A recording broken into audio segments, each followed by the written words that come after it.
In lesson 8.1, we're going to do some multiplication with exponents. So when you multiply exponents, first off, exponents are just the little numbers at the top. So if whoops, that's not what I want to do. Sorry about that. Okay, so if I have something like 7 to the 4th, this is the exponent, okay? So we're going to multiply terms that both have exponents on them. And there's tricks to this. You don't actually have to work all this out. You're just going to use these shortcuts. So when you're multiplying exponents, you're going to keep the base and add the powers of the matching terms. And that'll come into play in these examples over here.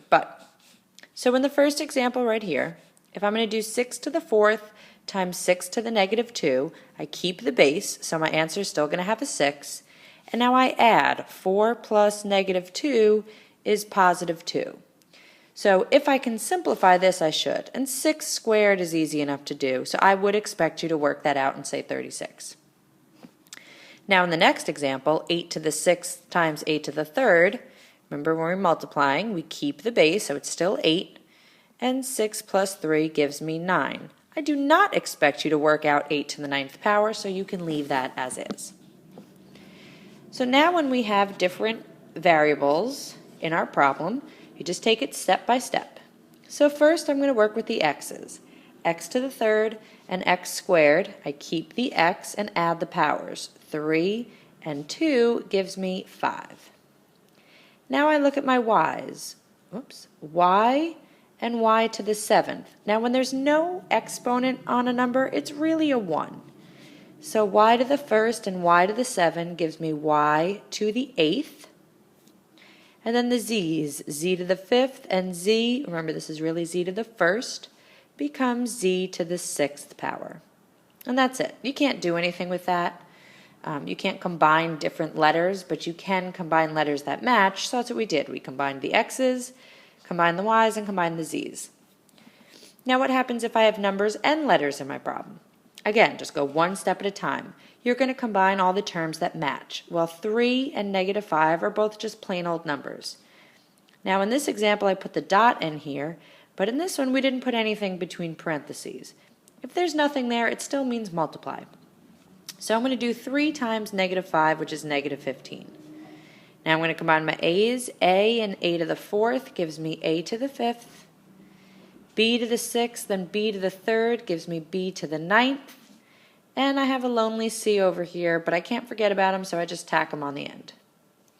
And there's my answer. So that's the multiplying portion. Keep the base, add the powers of anyone that matches. Now pause the video if you need to before moving on to the next part.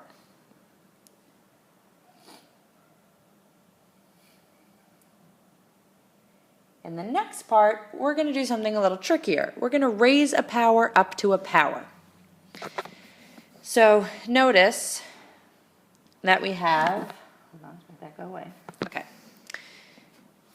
Notice that we have 2 exponents in this problem here. So we're taking something that already has a power on it and raising the entire thing up to another power. So you're going to take it one term at a time. You're going to raise the coefficient to the outside power. So I'm going to do 8 to the 2nd power. Then, so basically what I'm doing is, let me erase these. Okay. What I'm doing here is I'm taking this 2 and I'm distributing it into the parentheses. So I have to do 8 up to the 2nd power and then times m. Now I multiply powers when I'm raising a power to a power. So 5 times 2 is 10. Now if I can do this, then I should, and I can do 8 squared, that's fine enough. So 64m to the 10th would be this answer. Now you have to be careful with negative numbers.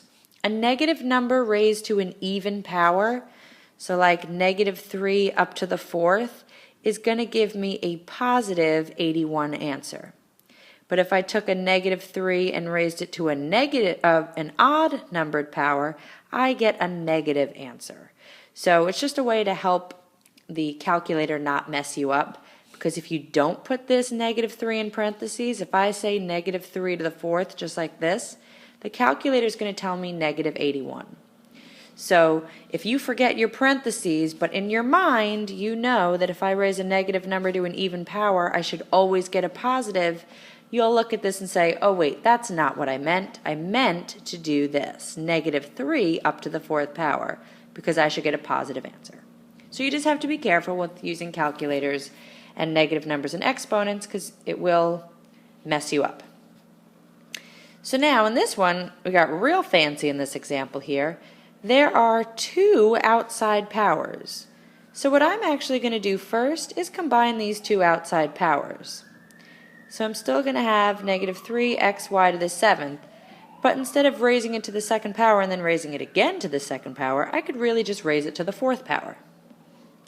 Now it's just like the other one. I'm ready to distribute my power to all the terms on the inside. -3 up to the 4th, use your parentheses for negative numbers. I didn't do it over here with the 8 because the 8 was positive. Then x really has an exponent of 1 on it, so 1 times 4 is 4. And multiply your exponent, 7 times 4 on the y is 28. Now again, I would expect you to do -3 to the 4th. Well, I happen to get lucky and do that for you over here.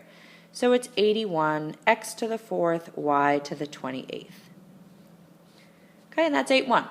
So just remember, if you're taking a power and bringing it on the inside, you're going to multiply your powers. But if you're not bringing a power inside of a parentheses, then you just add your 2 powers. That's the trick, is remembering which one is which. So be careful with those 2 differences and those rules, and go ahead and try some problems. And that's 8-1.